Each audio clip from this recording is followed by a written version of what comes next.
everyone. ഇന്നത്തെ സെഷനിൽ നമ്മൾ ഡിസ്കസ് ചെയ്യാൻ പോകുന്നത് വുഡാണ്. വില്ലിൻ്റെ പാസ്റ്റ് ടെൻസ് ആണ് വുഡ് നമുക്കൊക്കെ അറിയാം. അത് മാത്രമല്ല വുഡ് ഒരു മോഡൽ വേർബും കൂടെയാണ്. പിന്നെ നമ്മൾ വുഡ് യൂസ് ചെയ്യുന്ന സെൻറ്റൻസസിനെ ഡിപ്പെൻഡ് ചെയ്തിട്ട് വുഡിൻ്റെ മീനിങ്സിന് മാറ്റം വരും. അപ്പോൾ ഇന്നത്തെ സെഷനിൽ 5 different situations where you can use would ആണ് നമ്മൾ എക്സ്പ്ലെയിൻ ചെയ്യാൻ പോകുന്നത്. The very first situation is to raise a request politely. നമ്മൾ സാധാരണ എങ്ങനെയാണ് ഒരു കാര്യം ചോദിക്കുക, ക്യാൻ യു ഗീവ് ദാറ്റ്, അല്ലെങ്കിൽ can you please close the door എന്നൊക്കെ അല്ലേ. കുറച്ചും കൂടെ പൊളൈറ്റ് ആയിട്ട് നമുക്ക് എങ്ങനെയാണ് വുഡ് വെച്ച് ചോദിക്കാൻ നോക്കിയാലോ. Would you please close the door, അല്ലെങ്കിൽ would you lend me a pen എന്നൊക്കെ ചോദിക്കാം. അപ്പോൾ നമ്മൾ എന്താണ് കുറച്ചും കൂടെ പൊളൈറ്റ് ആയിട്ട് ചോദിക്കുന്ന പോലെയാണ് ഫീൽ ചെയ്യുക. So the next case is conditional statements. Hypothetical അല്ലെങ്കിൽ imaginary conditionsൽ നമ്മൾ വുഡ് യൂസ് ചെയ്യും. ഇങ്ങനെ ആയിരുന്നെങ്കിൽ അല്ലെങ്കിൽ ഇങ്ങനെ സംഭവിച്ചിരുന്നെങ്കിൽ ഇങ്ങനെയൊക്കെ ആയേനെ എന്ന് പറയാൻ വേണ്ടിയിട്ട്. നമുക്കൊരു എക്സാമ്പിൾ നോക്കാം. If I were the president of India I would change certain rules. ഞാൻ പ്രസിഡന്റ് ആയിരുന്നെങ്കിൽ ഞാൻ ഈ മാറ്റങ്ങളൊക്കെ വരുത്തിയേനെ.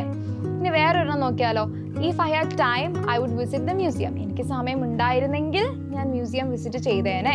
അപ്പം ഇതുപോലെ ആയിരുന്നെങ്കിൽ ചെയ്തേനെ, അങ്ങനെയുള്ള ഹൈപ്പോത്തറ്റിക്കൽ അല്ലെങ്കിൽ ഇമാജിനറി സിറ്റുവേഷൻസിൽ നമ്മൾ വുഡ് യൂസ് ചെയ്യും. So the next case is reported speech. Direct സ്പീച്ചിനെ നമ്മൾ ഇൻഡയറക്റ്റിലേക്ക് കൺവേർട്ട് ചെയ്യുന്ന സമയത്ത് നമ്മൾ വുഡ് യൂസ് ചെയ്യും. ഡയറക്റ്റ് സ്പീച്ച് എന്താ, ഞാൻ ഡയറക്റ്റ്ലി ഒരാളുടെ അടുത്ത് പറയുന്ന പോലെ. ഇൻഡയറക്റ്റ് എന്താ, ഞാൻ അത് കേട്ടിട്ട് വേറൊരാളുടെ അടുത്ത് പറയുന്ന പോലെ. ഇപ്പോൾ ഒരു ഡയറക്റ്റ് സ്പീച്ച് നോക്കിയാലോ. She said she will help. അവൾ പറഞ്ഞു അവൾ സഹായിക്കുമെന്ന്. ഇത് ഞാനൊരു ഇൻഡയറക്റ്റ് സ്പീച്ചിലേക്ക് മാറ്റുമ്പോഴോ she said she would help. ഇവിടെ വില്ലിൻ്റെ പാസ്റ്റ് ടെൻസ് ആയിട്ടാണ് നമ്മൾ വുഡ് യൂസ് ചെയ്യുന്നത്. ഇതുപോലെ നമുക്കൊരു ഡയറക്റ്റ് സ്പീച്ചിനെ ഇൻഡയറക്റ്റ് സ്പീച്ചിലേക്ക് മാറ്റുമ്പോൾ നമുക്ക് വുഡ് യൂസ് ചെയ്യാം. നെക്സ്റ്റ് കേസസ് പാസ്റ്റിൽ നടന്നിട്ടുള്ള എന്തെങ്കിലും ഒരു ആക്ഷനെയോ അല്ലെങ്കിൽ ഒരു ഹാബിറ്റിനെയോ സൂചിപ്പിക്കാൻ വേണ്ടി വുഡ് യൂസ് ചെയ്യാം. നമ്മൾ പൊതുവേ പാസ്റ്റിൽ നടന്നിട്ടുള്ള ഒരു ഹാബിറ്റിനെയോ അല്ലെങ്കിൽ ഒരു ആക്ഷനെയോ സൂചിപ്പിക്കാൻ വേണ്ടി എപ്പോഴും ഒരു സെൻറ്റൻസിൽ യൂസ് ചെയ്യുക യൂസ്ഡ് ആണ്. നമുക്കൊരു എക്സാമ്പിൾ നോക്കിയാലോ.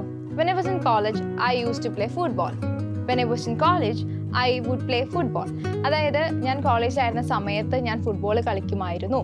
അപ്പം ഇതുപോലെ പാസ്റ്റിൽ നടന്ന ആക്ഷൻസിനെയോ അല്ലെങ്കിൽ ഒരു ഹാബിറ്റിനെയോ സൂചിപ്പിക്കാൻ വേണ്ടി വുഡ് യൂസ് ചെയ്യാം. So next case is future in the past. ഇത് കുറച്ച് ട്രിക്കിയാണ്. ഒരു സ്റ്റോറി ടെല്ലറിൻ്റെയോ അല്ലെങ്കിൽ ഒരു നറേറ്ററിൻ്റെയോ പെർസ്പെക്റ്റീവിലാണ് ഇവിടെ വുഡ് യൂസ് ചെയ്യുക. നമുക്കൊരു എക്സാമ്പിൾ നോക്കാം. She promised me that she would call me later that day. അവൾ എന്നോട് പ്രോമിസ് ചെയ്തിട്ടുണ്ടായിരുന്നു അവൾ അന്ന് തന്നെ എന്നെ വിളിക്കും എന്നുള്ളത്. ഈ മൊത്തം കഥ നടക്കുന്നത് പാസ്റ്റിലാണ്, പക്ഷെ ഇവിടെ ഡിനോട്ട് ചെയ്യുന്ന ഒരു ഫ്യൂച്ചറിലുള്ള ഒരു കാര്യമാണ്. അപ്പം ഇങ്ങനത്തെ സിറ്റുവേഷൻസിലും വുഡ് യൂസ് ചെയ്യും. So these are different ways in which you can use would in your daily conversations. If you want to learn more with the help of a personal trainer, join our online training program. If you want to know more on the same, click the link below. English House. English at your fingertips.